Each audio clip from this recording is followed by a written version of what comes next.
tí tao nơ khám dữ anh nàyระดับน้ำท่าโอ้ลงน้ำท่าอย่ามาอยู่วังเวียงอยู่ก็จะเข้าบอกนั่งโอเคไปเลยเห็นโอ้เราตามเตือจังไดจวบไปเห็นกันเนาะน้ำบดหนึ่งเนาะเนี่ยยับไปนั่งตัวอีก ตั้งอันอาหารอยู่พี่ครับได้หนกครับเลยโอ้หกเม่งด้วยกันเลยสามตัวอัวสามกีเด้ใส่ก้อนอัดเสียงไว้เลยเด้อเตืออัวเมื่อล้างสามล้างเตโดสามเตือเดียวจังสามเห็นกันหน้าแป้งเขา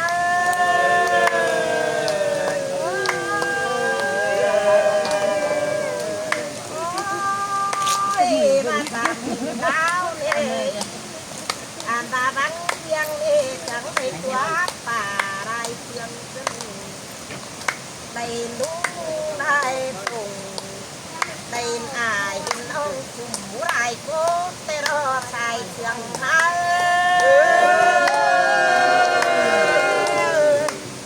อันนี้น้องอาสามเตือแล้วจังหินใจเตือนตกนาคอนเดลาสาดนางเอ้ยจังเห็นใจก้อนตุกตุงดูจังเห็นลาบินผู้ร้านแก้วกลางตางมีรถไฟห้องเองแต่งเองเลยเอาดวงทั่วประเทศเลยไหนน่ะดวงทูบดวงเฟียดมาเตบินน่ะฝาแต่นาดวงหัวไม่เนอะ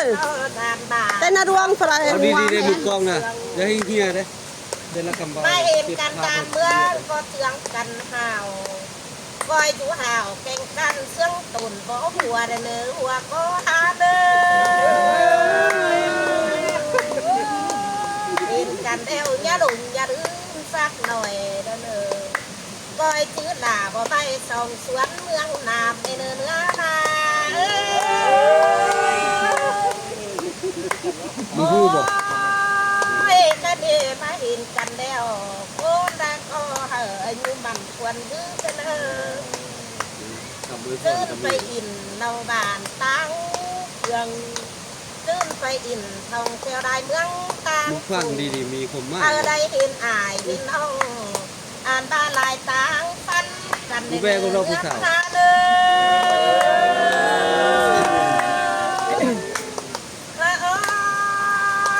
คอยนี่แม่บาเต้ดำสู่เมืองเวียดนามเต่าเตรอสู่เมืองแข่งเบียนสู่เน่ถ้าเด็กคอยจังหิงหูลาจังหิงเห็นเตรอมาเห็นบางเพียงแม่บาลายก้นอิ่มมวนนี่รอเองโอ้ยมาเห็นบางเพียงแม่บาได้บอนอิ่มบอนรวมงามตากันหนึ่งได้มาเร็วที่มาเรื่องนี่หล่อเรื่องสองนี่ได้มาเดี๋ยวที่มา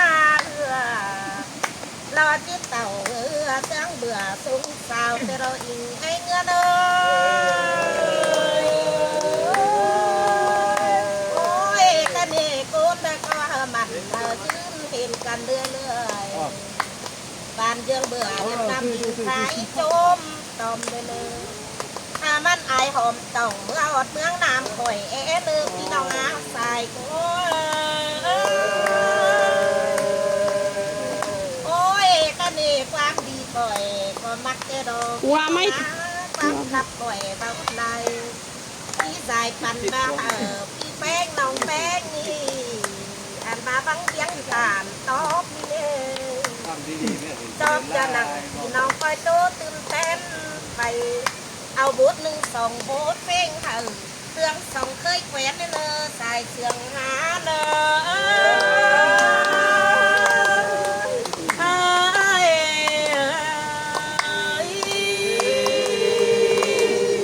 เด็กกันน้ำที่น้องเด้อ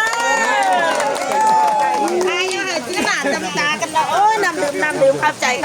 นาะให้พี่น้องชื่อหน้าจำตากันเนาะให้ ชื่อหนาจำตากันเด้เนาะมาหูไม่เห็นกันมาอินฝาก็มาเที่ยวอยู่ตัดแก่งซุยก็มาเห็นอายเห็นปีก็ยังมักฟังนำเรื่องเสืองคาผัวเมียเข่าพามาเจืองมาเอามาไม่อินมาป่ออายป่อปีไม่อินป่อปีป่อน้องอยู่กือตัดแก่งซุยนี่ก้นตะกมักอินก้นตะกมักมวนนะเนาะมักคับมักล่ำนี่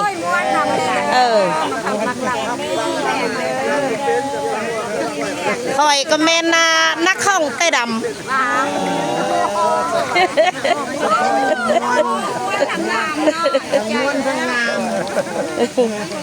ขอบใจเลยเด้อใจขอบใจจมหันแข็งแห้งคือกันเด้หันจะดีมีแห้งเนาะอุญุหมันควรยืนได้อินได้มวนปอกกันเรื่องเห็น TikTok แล้วมันเจียนบางเรื่องมันเจ้าละกดไลค์เด้อเอาลง TikTok แล้วได้อิน TikTok เนี่ยเห็นชื่อร้อนนั่นเอาลง TikTok โอ้ยก็มาอิน TikTok ใครก้นไต้ลำเห็นก็โอ้ยเรื่องสองคือนี่เนาะ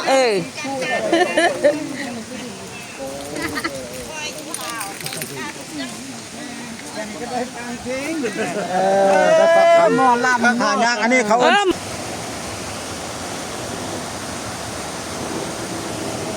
เก่งยุย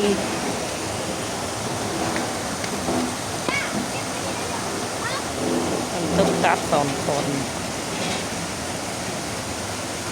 แม่งก็ห้องแล้วรุ่งเสียงละนำตุ๊กตาคนแต่น่าพี่น้องมาเรียนมากินอาหารมานอนเป็นดูนี่ตะกี้มันมีจุกดำห้องน้ำมันเนี่ยเชื่ออายมาใช้ให้สั่งเป็นเนี่ยใหญ่ๆก็มีจุกน้อยเข้มขึ้นใหญ่แล้วมี10 ว่าไปนอนด้วยเอาโทรศัพท์ไปหันเลยลืมเอาไปเชียเจ้าลืมsao cổ lại giòn cháu hào hẳn đó มันนำเอากับบ้านนำของทางลูกเก็บของทางก็เป็นนี่ข้างเฮปูจางกินเถ่า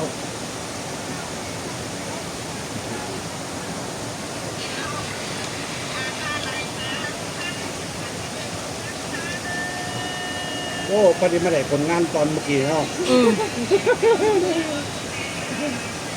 ก็ได้เห็นอิ่มวันนางวันหับพี่น้องนางเศร้าแม่พี่น้องเป็นป้าไม้สอนทอนมอนสอิ่มสมวนครูจูริกแมนเป็นป้าไม้สอนทอนนั่นนี่จันได้ไม่กันนะไม่จันไม่ดีหรือวะเป็นดงอยู่หรือวะพี่น้องในตั้งเสมออิน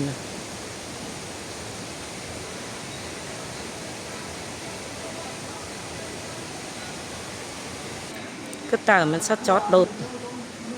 ป้อนจอดโดดขึ้นมีอินมะมวนพี่น้องเองก็ดูมีหาจอดโดดนี่เป็นเฮือนขายเชื่องขายของกินนี่เด้ออินหาจังหามวน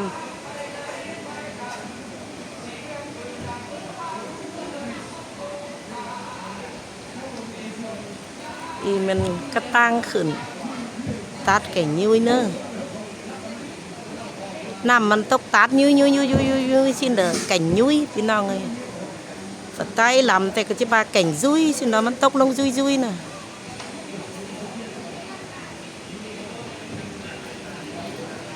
นี่ต้น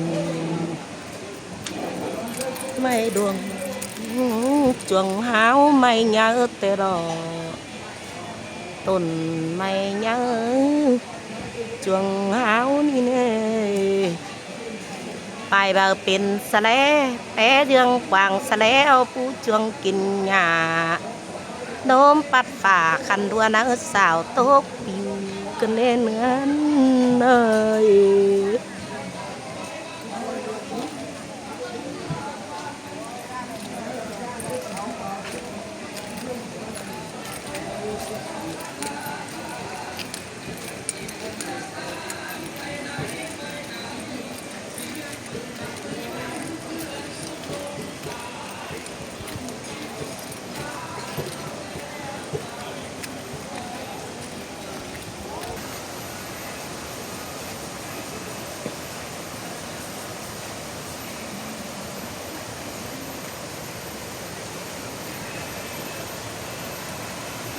ชาวน้อยเอาน้ำมาให้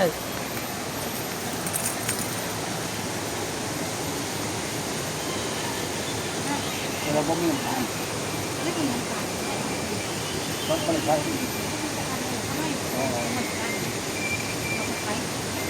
ถ้าได้นำมันพวกไปเข้าไป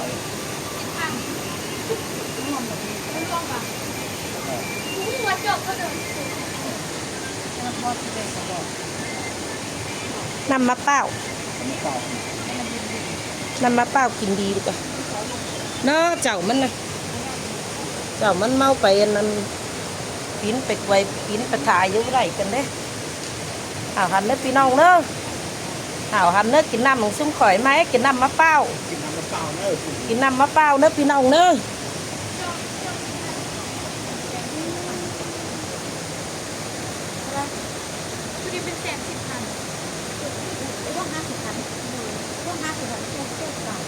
ต้องแสน โอ้แม่ล่ะเลยพิษ ไลฟิต สาวน้อยขายเครื่องไลฟิต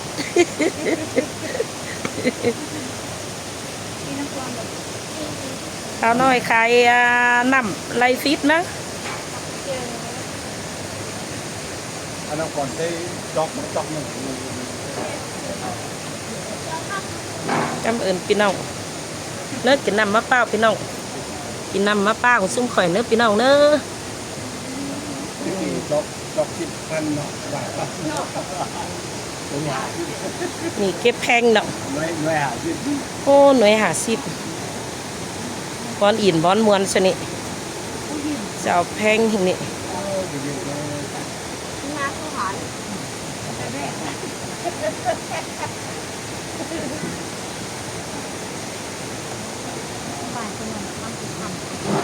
ไป